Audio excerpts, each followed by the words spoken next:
Sobat siswa dimanapun Anda berada, semoga dalam keadaan sehat.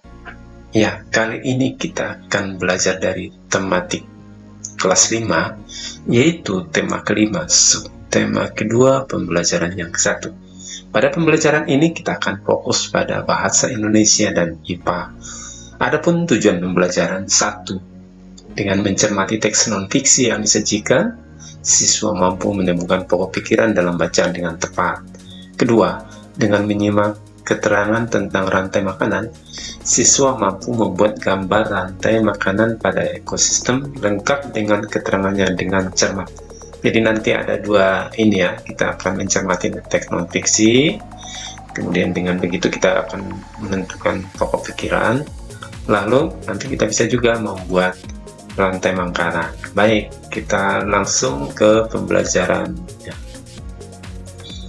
Baik, dilihat di layar ada beberapa macam atau jenis hewan langka ya. Hewan langka berarti hewan yang tinggal sedikit jumlahnya. Oleh karena itu kita semua berkewajiban untuk memeliharanya, menjaganya jangan sampai punah. Karena ini nanti untuk anak cucu kita.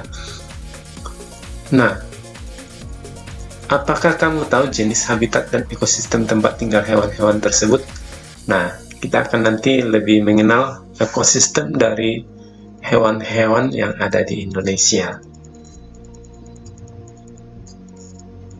Perhatikan percakapan berikut.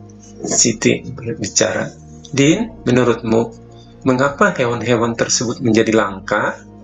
Udin, "Tadi Pak Guru mengatakan bahwa salah satu penyebabnya adalah berkurangnya ketersediaan makanan bagi mereka. Berkurangnya ketersediaan makanan akan mengganggu rantai makanan yang ada pada ekosistem tersebut. Apabila berlangsung lama dan terus-menerus, populasi salah satu hewan dalam rantai makan tersebut akan berkurang." Dayu, "Betul juga ya. Jika pasti juga akan berkurang. Tetapi apa sih yang dimaksud dengan rantai makanan dalam ekosistem makanan mereka berkurang? Populasi mereka?" Udin, "Mari kita cari tahu." Nah, anak-anak, kita akan mempelajari apa sih itu ekosistem dan apa itu rantai makanan. Ya, kita pertama kali mempelajari rantai makanan. Seperti di layar terlihat padi, ya. Padi itu adalah penghasil makanan atau produsen. Kemudian padi ini kita contohkan dimakan oleh tikus. Ya, betul, tikus ya. Jadi padi itu dimakan tikus. Biasanya di persawahan pasti banyak atau ada tikus. Kemudian di persawahan itu selain tikus ada binatang lain. Nah, tikus itu dimakan oleh ular. Ya, betul. Tikus dimakan oleh ular.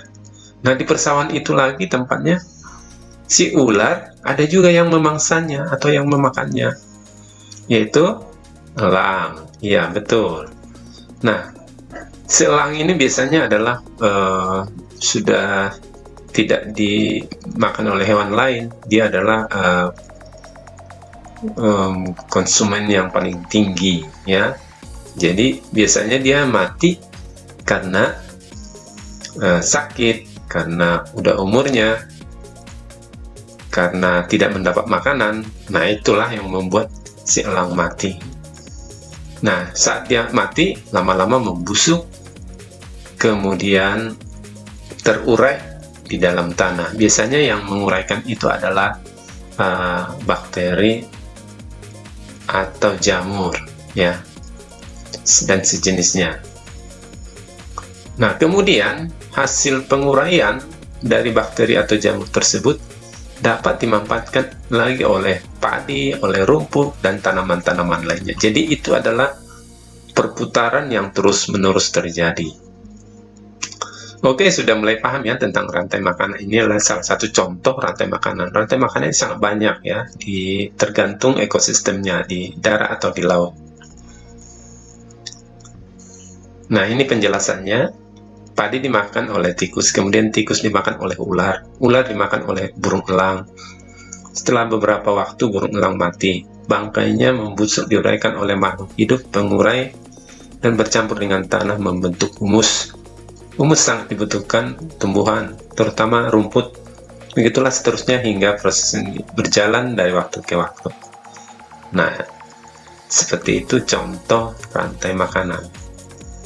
Itu tadi penjelasan rantai makanan di darat. Sekarang kita lihat rantai makanan yang ada di laut.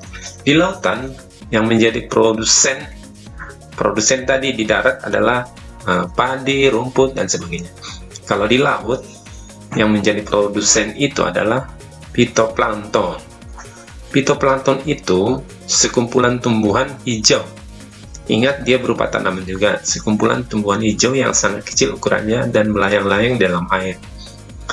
Adapun yang memakan si tumbuhan hijau tadi atau si fitoplankton, konsumen satu adalah zooplankton, hewan pemakan fitoplankton. Nah, itulah yang memakan si produsen itu. Kemudian si fitoplankton, si zooplankton dimakan oleh konsumen kedua, yaitu ikan-ikan kecil. Ikan-ikan kecil sebagai konsumen kedua dimakan oleh konsumen ketiga, ikan-ikan sedang. Dan konsumen empat adalah ikan-ikan besar yang memakan ikan-ikan sedang tersebut. Nah, seperti itulah perputarannya. Kemudian ikan besar itu mati karena nggak ada makanan atau sudah waktunya, sudah umurnya, kemudian mati membusuk dan bisa menjadi dibutuhkan oleh produsen kembali melalui proses penguraian. Nah, tadi kita sudah menjelaskan di ekosistem darat dan ekosistem laut. Nah, kalau kita istilahkan, ini gambaran, ada istilah produsen dimakan oleh konsumen satu, kemudian konsumen satu dimakan konsumen dua, kemudian konsumen dua mati atau membusuk, kemudian sebagai pupuk bagi produsen. Seperti itu gambaran dari kedua penjelasan di atas sebelumnya. Ya, kita jelaskan satu persatu apa itu produsen. Produsen, tumbuhan yang memproduksi makanannya sendiri melalui proses fotosintesis. Ingat, produsen itu bisa menghasilkan makanan sendiri. Jenis makanan yang diproduksi oleh tumbuhan berupa gula. Oleh tumbuhan, makanan dapat disimpan dalam bentuk biji, batang, buah, dan akar. Itulah yang dimakan oleh konsumen satu. Seperti tikus. Kemudian ada konsumen tingkat satu. Merupakan herbivore, hewan herbivore atau pemakan tumbuhan. Makanan yang dimakan hewan tersebut akan diubah ke dalam bentuk energi untuk melakukan aktivitas dan bereproduksi. Contoh konsumen tingkat satu adalah tikus. Selain tikus misalnya kuda, kambing, dan lain sebagainya ya. Kemudian konsumen tingkat 2 merupakan hewan karnivora yang akan memakan konsumen tingkat 1. Jadi konsumen tingkat 1 merupakan sumber energi bagi konsumen tingkat 2 agar dapat bertahan hidup. Contoh hewan konsumen tingkat 2 adalah ular. Jadi ular itu bertahan hidup harus memakan tikus sebagai konsumen tingkat 1. Konsumen tingkat 3 memakan konsumen tingkat 2.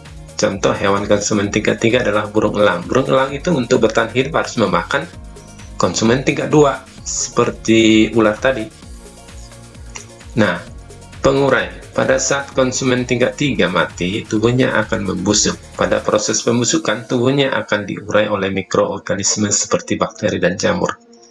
Hasil penguraian ini kemudian akan diubah oleh mikroorganisme dalam tanah untuk menjadi sumber makanan bagi tumbuhan seperti rumput dan tanaman lainnya.